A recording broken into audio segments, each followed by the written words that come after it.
ततः परम प्रवक्ष्यामि श्रूयतां सत्तम विश्वनाथाय महात्म्यं महापातकनाशकम्। भगवान विश्वनाथ की सिर्फ कथा सुनने से बड़ा पाप जल जाता है। जो विश्वनाथ का दर्शन कर ले तो महादेव तो उसके हृदय रूपी घर में आके बैठ जाता है। इस धरती का सबसे प्रथम ज्योतिर्लिंग है, वो तो भगवान व्यास ने एक दूसरे क्रम से कथा सुना दी है, लेकिन अनादि काल में सृष्टि के आरंभ में सबसे पहला कोई ज्योतिर्लिंग प्रकट हुआ तो काशी के भगवान प्रभु श्री विश्वनाथ भगवान।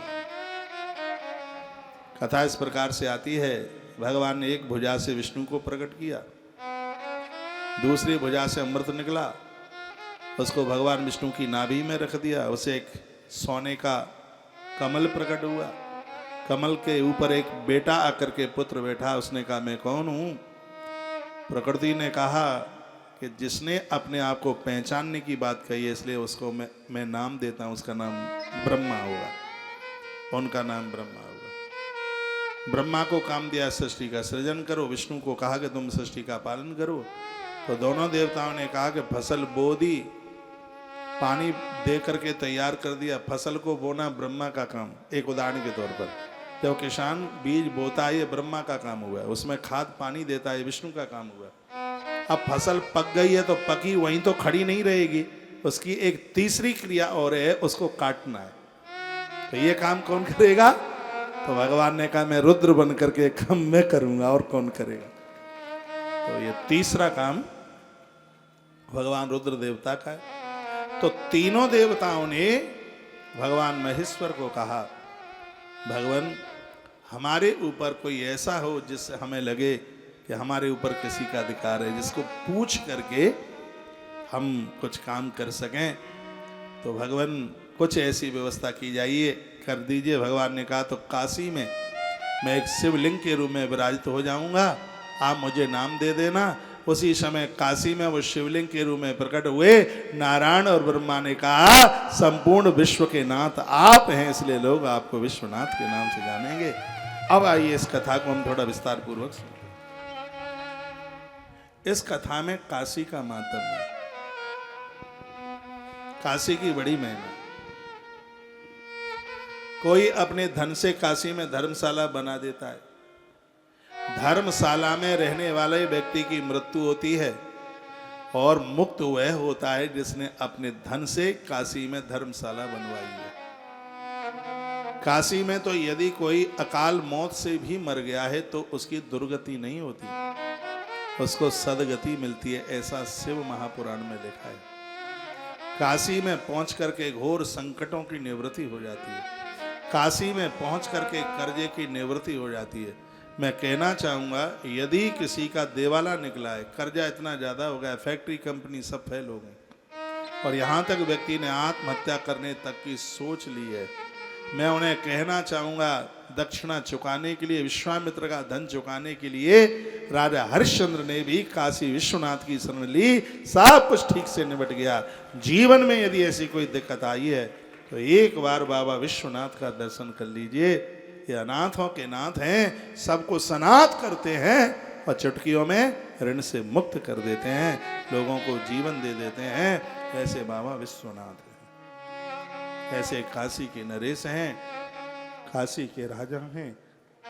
लोग यहाँ रोते हुए आते हैं, लोग यहाँ से मुस्कुराते हुए जाते हैं। ऐसा अद्भुत स्थान है। विश्वनाथ के अंदर से एक आवाज निकली है, देवी भागवत में जिस श्लोक का वर्णन है, हरिश्चंद्र समो राजा ना भूतो ना भविष्यति। हरिश्चंद्र राजा के जीवन में दिक्कत परेशानियां उस समय इतनी बड़ी थी, जिन्होंने अपने पुत्र का भी विक्रय किया, पत्नी को भी एक ब्राह्मण के हाथ विक्रय कर दिया, बेच दिया दक्षिणा चुकाने के लिए। वह भगवान श्री विश्वनाथ ही थे जिन्होंने हरिश्चंद्र राजा को मुक्त कर दिया संसार के कलेशों से। और ये कथा कहती है जो काशी में जो रहा है उसका उद्धार होता ही है, उसका कल्याण होता ही है। जिसने काशी में समय निकाला है उसे अपने इष्ट का दर्शन होता ही है। तालियां कमजोर बजी हैं, मरी मराई बजी हैं, तो एक कथा सुनाता हूं फिर आप। जिसमें काशी की महिमा छिपी हुई है। एक ब्राह्मण एक दुकान के सामने से निकला। भविष्य पुराण में कथा आती है जो मैं आपको निवेदन कर रहा हूं, क्योंकि जहां की कथा हो तो उस पुराण का नाम लेना जरूरी है। भविष्य पुराण में बड़ी अद्भुत पीपाजी महाराज की कथा है भविष्य पुराण में, और भी बहुत संत महापुरुषों की कथा है भविष्य पुराण में। उसमें ये भी कथा है जो मैं आपको निवेदन कर रहा हूं। तुलाधार वैश्य की बड़ी अद्भुत कथा है उसमें। तो उसी ग्रंथ में ये कथा है कि एक ब्राह्मण एक दुकान के सामने से निकला।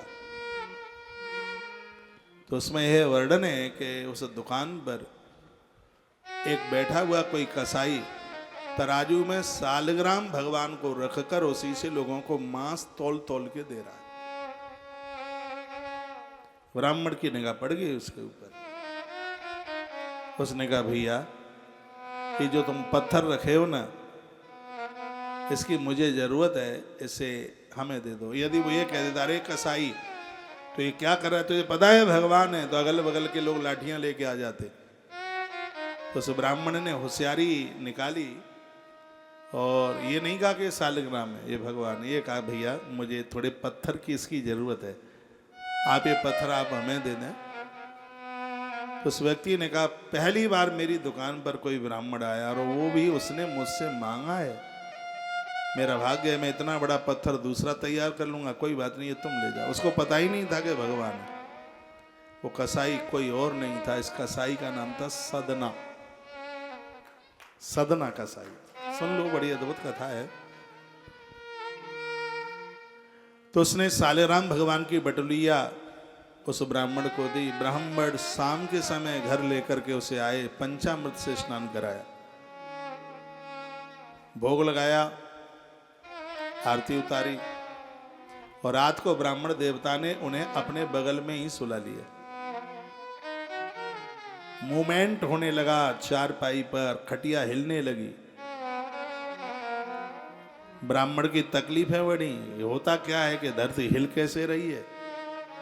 तो जैसे ही देखा कि सालराम भगवान की बटुलिया में से भगवान चारपाई पर बैठे हुए थे, छोटे बच्चे के रूप में। सत्य घटना है। ब्राह्मण देवता ने कहा कि प्रभु आप, और आधी रात आप सोए नहीं। भगवान की आंख में आंसू थे। ये उन विधर्मियों को बोल देना जो कहते हैं कि मूर्ति पूजा पाखंड है। उन्हें तो पाखंड लगेगा ही नहीं, लगेगा, क्योंकि उनके तो भाग्य की ये सब चीजें हैं नहीं। प्रभु की आंख में आंसू थे। ब्राह्मण देवता ने अपना मस्तक चरणों में रख दिया। अब भगवान आप रो रहे हैं, मुझसे कोई गलती हो गई है क्या? भगवान फुपक फुपक करके रोने लगे और कहने लगे, हे देवता, तेरे घर में बहुत आनंद है, सब कुछ है, लेकिन मुझे तेरे घर में नींद नहीं आ रही है। इसलिए क्योंकि मुझे अपने भक्त सदना की याद सता रही है, मुझे सदना की याद आ रही है। ब्राह्मण ने कहा, भगवान आपको क्या हो गया? तुम्हें पता है कि वो तुम्हें तराजू में रखकर तुमसे मांस तौल के देता था। भगवान बोली, ये उसका खानदानी काम था, उसने जीवन में कभी मांस खाया नहीं। ये भगवान के शब्द थे। जिस समय वो है मुझे तराजू में रखता तो मुझे ऐसा लगता कि मुझे वो झूला झुला रहा है। जिस समय ग्राहक से बात करता तो मुझे ऐसा लगता कि मेरा कोई स्तोत्र पढ़ रहा है, इसलिए मुझे यहाँ अच्छा नहीं लग रहा है। मुझे मेरे भक्त सदना के पास तुम पहुंचा दो। भगवान बोले। ब्राह्मण तैयार हुआ, भगवान ने अपनी लीला समेटी, पुनः बटुलिया के ही रूप में परिणित हो गए। आधी रात्रि को ब्राह्मण, इस कथा में काशी का महात्म मैं इसलिए सुना रहा हूं, नहीं सुनाता। आधी रात्रि को सालराम भगवान की बटुलिया लेकर के ब्राह्मण देवता सदना के दरवाजे पर पहुंचे। घर देखा नहीं था, भगवान रास्ता बताते, ऐसे चल ऐसे चल ऐसे चल। दरवाजे पर ब्राह्मण देव पहुंचा, आवाज लगाई, भैया सदना। इनको तो नाम, ब्राह्मण को तो नाम भी नहीं पता था, वो भगवान ने नाम बताया कि मेरे भगत का नाम सदना। कुंदी खटखटाई, सदना। आधी रात्रि को सदना ने किवाड़ खोले, देखा कि दरवाजे पर विप्र देवता खड़े हैं। सदना ने कहा, गुरुजी आप? आधी रात्रि को आपको कैसे आना हुआ? गुरुजी ने कहा, सदना तुम बड़े भाग्यशाली हो। जीवन निकल गया, माला जपते जपते भगवान नहीं मिले थे। माथे पर चंदन लगाया, मंदिरों में खूब पूजा करी, भगवान मिले नहीं। इसका मतलब ये नहीं है कि जब से भगवान नहीं मिलते। इसका मतलब ये नहीं कि माथे पर चंदन लगाना कोई ढोंग है, ऐसा नहीं है। वो अपनी भावना कहता है। मैंने बहुत कुछ किया, मुझे तो अब ऐसा लगने लगा है कि मैंने जो भी जप माला पर किया, गंगा जल का आचमन किया, उसका पुण्य मुझे ये मिला कि मुझे भक्त सदना का दर्शन हुआ। भैया सदना तुम बड़े भाग्यशाली हो। जिस बटुलिया को मैं तुम्हारे यहां से लेके गया, मैंने तुम्हें बताया नहीं कि भगवान सालेग्राम है। मैंने उन्हें स्नान कराया, भोग लगाया, संग में सुला लिया। आधी रात्रि को उसमें से भगवान नारायण प्रकट हो गए। उन्होंने मुझसे कहा कि मुझे अपने भक्त सदना की याद आ रही है, मुझे शीघ्र ही तुम मेरे सदना के पास भेज दो। शब्द सुनते ही सदना ब्राह्मण देवता के चरणों में गिर पड़ा। आज पता लगा है कि गुरु की परिभाषा क्या है। मेरे पुरखे मर गए इस पत्थर से मांस तोलते तोलते। मेरा खानदान समझ नहीं पाया कि हमारे घर में भगवान रह रहे हैं। मुझे पता लग गया है कि जब तक गुरु नहीं बताता तब तक तो भगवान की भी जानकारी नहीं मिलती। कि आपने बताया मेरे घर में गुरुदेव भगवान, अब मैं इस दुनिया में बिल्कुल नहीं रहूंगा। रात के 12 बजे सदना ने झोली अपने गले में डाली, सालराम भगवान की बटुलिया को उसमें रखा, गुरुदेव से कहा, गुरुदेव मुझे मंत्र दे दो। गुरुदेव ने मंत्र दिया, ओम नमो भगवते वासुदेवाय। इसी मंत्र का जप करता हुआ सदना द्वारका के लिए रात्रि के 12 बजे निकल गया। द्वारका धाम के लिए सदना रात के 12 बजे चल पड़े। 3 दिन हो गए चलते चलते, पानी तक मिला नहीं। इतना पैदल चले, पांव में छाले पड़ गए, लेकिन चेहरे पर मुस्कुराहट थी। और एक बात है, जिनके मुख पर हंसी पांव में छाले होंगे, जिनके मुख पर हंसी पांव में छाले होंगे, हे कन्हैया वही तुझे ढूंढने वाले होंगे। भूखा प्यासा सदना किसी गांव से निकला। दरवाजे पर कोई व्यक्ति खड़ा था, उसने जाते हुए आगंतुक को देखा, हाथ जोड़ करके कहा, हे देवता, लगता है कि तुम कोई विशेष पुरुष हो। थके तो हो लेकिन चेहरे की चमक कम नहीं है तुम्हारे की। मेरा मन करता है आज रात को तुम विश्राम करो या यहां भोजन करो, और सुबह ध्यान है थोड़ा बहुत कुछ।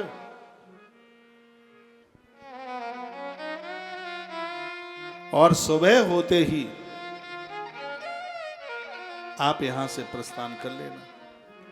सदना रुक गए, रात को भोजन किया, सदना के लिए चारपाई डाली गई, सदना उस पर सो गए।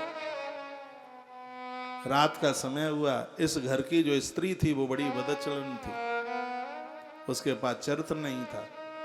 आधी रात्रि को वो सदना की चारपाई पर आके बैठ गई। उसकी चद्दर उसने ऐसी खींची। सदना अचानक जागे। सदना ने कहा, मां, आधी रात्रि को तुम मेरे बिस्तर पर, तुम यहां क्या कर रही हो? स्त्री ने कहा कि सुन, मैं तेरी मां बनने के लिए नहीं आई हूं, मैं तेरी पत्नी बनने के लिए आई हूं। वो जबरदस्ती से सदना को पकड़ने लगी। सदना ने विरोध किया तो वो कहने लगी, ओहो अच्छा अच्छा अच्छा, मैं समझ गई, तुझे मेरे पति का भय है। आंगन में पति सो रहा है ना, तुझे उसका डर है, तो ये कांटा मैं अभी निकाले देती हूं। दीवाल पर तलवार लटक रही थी, इसने म्यान में से तलवार निकाली और अपने पति के, सोते हुए पति के टुकड़े टुकड़े उस स्त्री ने कर दिए। ये पूरा दृश्य सदना ने देखा। तब तलवार फेंक कर सदना के पास आई। इधर भोर होने वाला था, जबरदस्ती से उस सदना को पकड़ने लगी। सदना ने कहा, मां, मैं वैसा नहीं हूं। बजा पा रहे हो कुछ? मैं वैसा नहीं हूं जैसा तूने मुझे समझ रखा है। मां, तू मुझे क्षमा कर। मेरी आंख में स्वप्न में भी कभी कोई पराई नारी बैठी नहीं है। उस स्त्री को लगा कि मेरा पति भी गया, मेरा काम बनता नहीं, तो दरवाजे पर जाकर के चिल्लाई, ओ गांव वाले लोगों, जल्दी से दौड़ो, किसी अपराधी ने मेरे पति को खा लिया। गांव के लोग दौड़ करके आए, कटे हुए उसके पति को देखा। लोगों ने सदना के ऊपर प्रहार किए, लाठियां बजाई और ले जाकर राजा के सामने खड़ा कर दिया। राजा ने भी सजा सुना दी और कहा कि इसने जिन हाथों से इस स्त्री को पकड़ा है, जिन हाथों से इस आदमी का मर्डर किया, इसने कत्ल किया है, कोहनी से इसकी भुजाओं को काट दिया जाए, यही दंड है। सदना के हाथों को कोहनी से काट दिया गया। प्राण तो नहीं लिए, लेकिन उसको यह दंड दे दिया। सदना ने इतने पर भी द्वारका की यात्रा नहीं छोड़ी। द्वारका के लिए सदना जा रहा है। सदना द्वारका पहुंचा। ये उसी मंदिर की घटना है जो मंदिर आज है, ये वही प्रतिमा है। सदना ने जैसे ही लंबे होकर भगवान द्वारकाधीश को प्रणाम किया, उसी समय सदना की बाजुआं निकल करके बाहर आ गई और मंदिर में भगवान प्रकट हो गए। द्वारकाधीश, द्वारकानाथ प्रकट हो गए। भगवान ने सदना को उठाया, अंक में भर लिया। भक्त कैसे हो? सदना ने कहा, भगवान बहुत भारी दुख, बहुत भारी कष्ट में,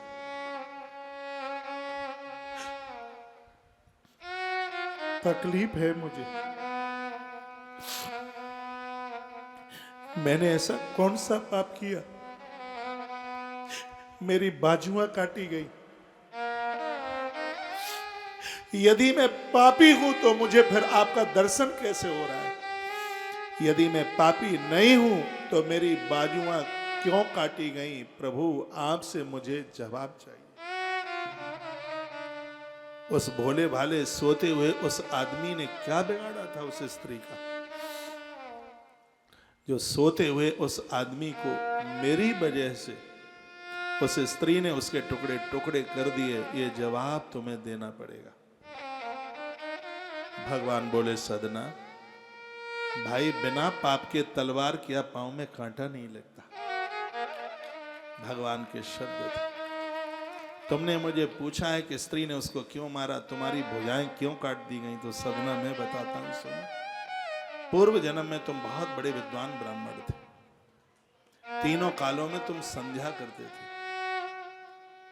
महादेव के अभिषेक के बिना तुमने कभी जल तक नहीं पिया। काशी में तुम्हारा वास था, तुम काशी में रहते और विश्वनाथ का रोज दर्शन तुम करते थे। एक दिन की बात थी, सामने से तुम्हारा आना हो रहा था और इधर से एक कसाई गाय का पीछा कर रहा था। गैया आगे भाग रही थी, कसाई पीछे जा रहा था। उसने चिल्ला करके कहा, ब्राह्मण देवता, मेरा सहयोग करो, इस गाय को पकड़ो। तुम्हें यह पता था कि कसाई है, क्योंकि उसके हाथ में तलवार थी। तुम पूजा तो बहुत करते थे, गाय के प्रति श्रद्धा नहीं थी तुम्हारी। गाय के प्रति यदि तुम्हारी श्रद्धा होती तो तुम ऐसा नहीं करते। और तुम जानते हो कि जो गाय के प्रति जिसकी श्रद्धा ना हो तो उसकी पूजा निष्फल चली जाती है। भगवान द्वारकाधीश के शब्द थे। जब उसने आवाज लगाई तो तुमने अपनी बाजुओं से उस गैया का मस्तिष्क पकड़ लिया। गैया तुम्हारे शिकंजे में फंस गई, वो आगे निकल नहीं पाई। इतने में वो कसाई आया, उसने तलवार उठाई और गैया की गर्दन उसने उड़ा दी। गाय वहीं मर गई। ये तुम्हारी वजह से ऐसा हो गया, नहीं तो गैया निकल गई होती। भाई सुनिए, वही गाय स्त्री बन करके आई और वही कसाई उसका पति बन करके आया। उसने उसकी गर्दन उड़ाई तो उसने उसकी गर्दन उड़ा दी। सदना, प्रकृति में देर है, अंधेर नहीं है। अब तुम कहते हो कि हमारी बाजुआं क्यों काटी गई? जिन बाजुओं ने, जिन हाथों ने गाय को पकड़ा तो तुम्हारी भुजाएं काट दी गई, क्योंकि तुम्हारे हाथों ने अपराध किया था, तो तुम्हें यह दंड मिला। अब तुमने ये पूछा कि मैं पापी नहीं हूं, तो प्रभु आपका दर्शन कैसे हो गया? तो भगवान द्वारकाधीश कहते हैं, जिसने काशी में वास किया है उसे एक दिन ईश्वर का दर्शन हो ही जाता है। मैं करूं तो करूं क्या? काशी की ये महिमा, ये काशी का मातम है। इस कथा में बहुत कुछ सीखने को मिलता है। मैं बहुत हाथ जोड़ के कहना चाहूंगा, खूब देवी देवताओं को मानो, मठ मंदिर बनवाओ, घर की पहली रोटी गौ माता के लिए निकालो, गाय के लिए। इसके बिना तो पूजा अधूरी है। बेटी के विवाह में 50 लाख रुपया खर्च करना, कन्यादान करना, लेकिन कन्यादान के साथ गोदान नहीं है। कन्यादान का पूरा फल ही कहाँ मिलता है? पूरा क्या, मुझे तो ये लगता है कुछ नहीं मिलता होगा। अर्जुन को कृष्ण बोले थे, अर्जुन तुम जानते हो मैंने तुम्हारा रथ क्यों हाँका? ये ना सोच लेना कि मेरी बुआ के बेटा हो इसलिए तुम्हारा रथ हाँका। ये मत सोच लेना कि युधिष्ठिर के भाई हो इसलिए तुम्हारा रथ हाँका। मैंने तुम्हारा रथ इसलिए हाँका, तुमने यज्ञ छोड़ करके एक ब्राह्मण के निवेदन पर 10,000 गायों की रक्षा मलिक्षों से की थी। तुमने 10,000 गायों के प्राण बचाए। अर्जुन, जो गौ सेवी है, मैं तो उसका सेवक बन करके खड़ा हो जाता हूं, कभी उसे छोड़ के नहीं जाता। उसके जीवन के रथ को मैं संभालता हूं। भगवान को कितना सुंदर संदेश दिया। यदि आपके घर से गौ माता को एक रोटी नहीं निकलती है, घर कहाँ है? वो तो अन्न खाने के लायक नहीं है, समझ लीजिए। जिसके घर के एक रोटी गौ माता के पेट में चली जाती है तो 30 करोड़ देवताओं का भोग तत्काल लग जाता है।